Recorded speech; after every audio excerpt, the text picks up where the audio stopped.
10 years?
well, now that was pretty darn fun.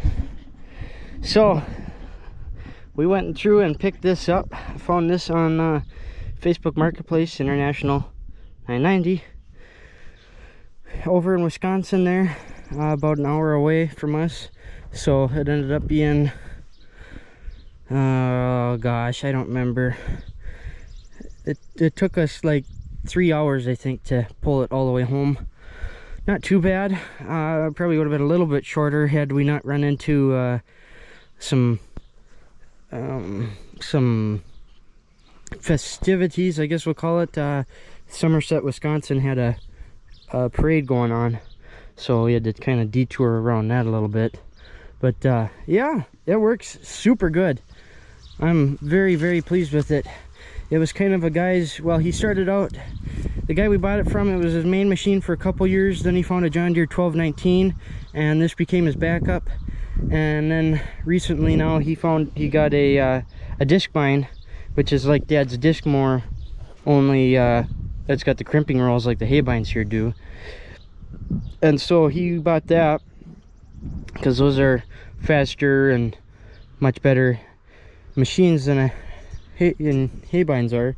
So he decided that he needed the shed space because he's an old international collector like I am. Just he's fully on the tractors and stuff, so he needed more room for his tractors and whatnot. So he was getting rid of this, and so we found it on Facebook Marketplace, and so went through and picked this up, brought her home, greased it up, and put it to work.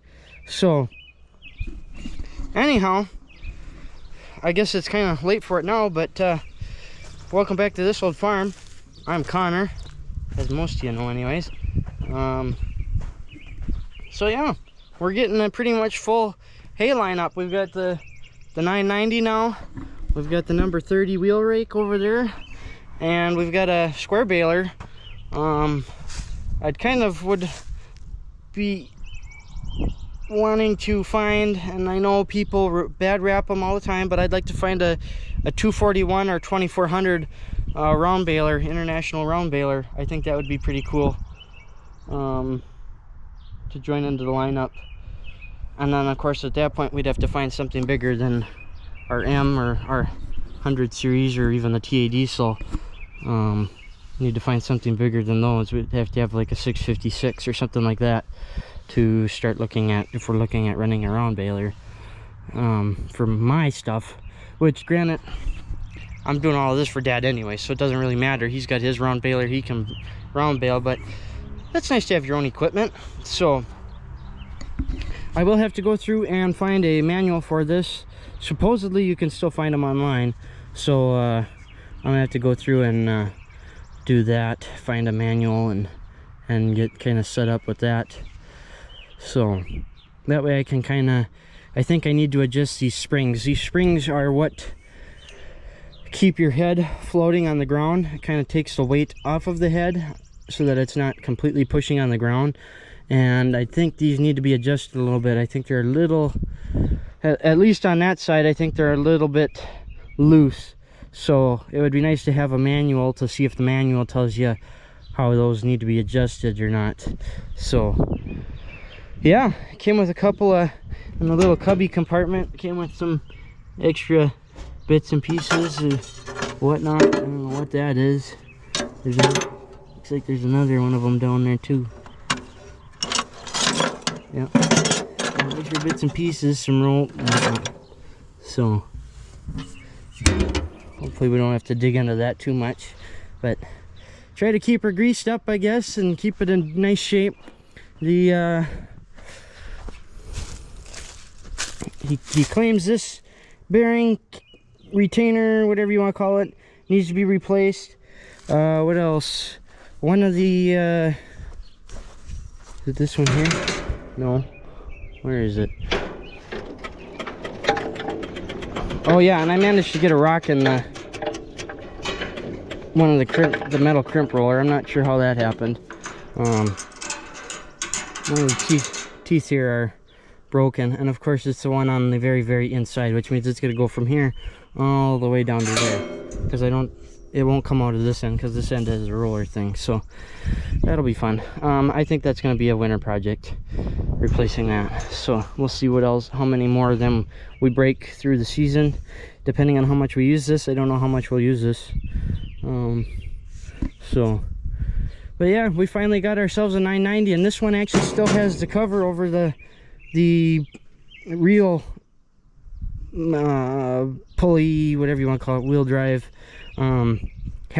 Majority of them, those are non-existent on them anymore, so it was nice to find one that actually had this. It's got an old Massey Ferguson hydraulic cylinder on it, which kind of leaks, so we're probably going to replace that with one of the international hydraulic cylinders that I have that hopefully don't leak. So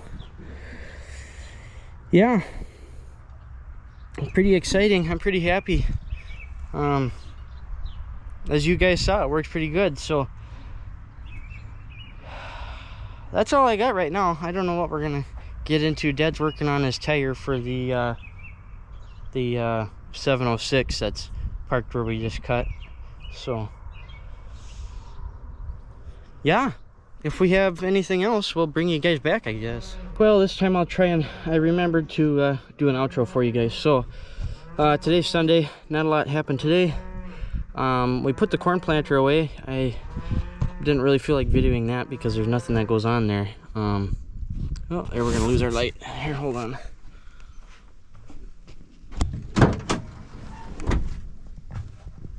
There we are. I didn't feel like videoing that because it's just vacuum out the fertilizer hoppers and then coat those with oil so they don't rust, and then dump out the seed pots. So pretty easy. We backed it in there with the Bobcat skid steer. What else did we do today? I tried to put the haybine under some cover, but it's too wide to do that, so too wide for the spot that I had, so that didn't happen. Other than for that, just got done running some electric fence, because we've got one steer that keeps getting out, so he needs to go to freezer camp. But yeah, so hopefully that keeps him in. Other than for that, not too much happened today. Pretty slow day. Dad's getting ready to take off. So anyhow, that's all I got for you guys. Thanks for watching. Hopefully you enjoyed. Hopefully you like the new haybine. And yeah, we'll talk to you guys all next time, I guess.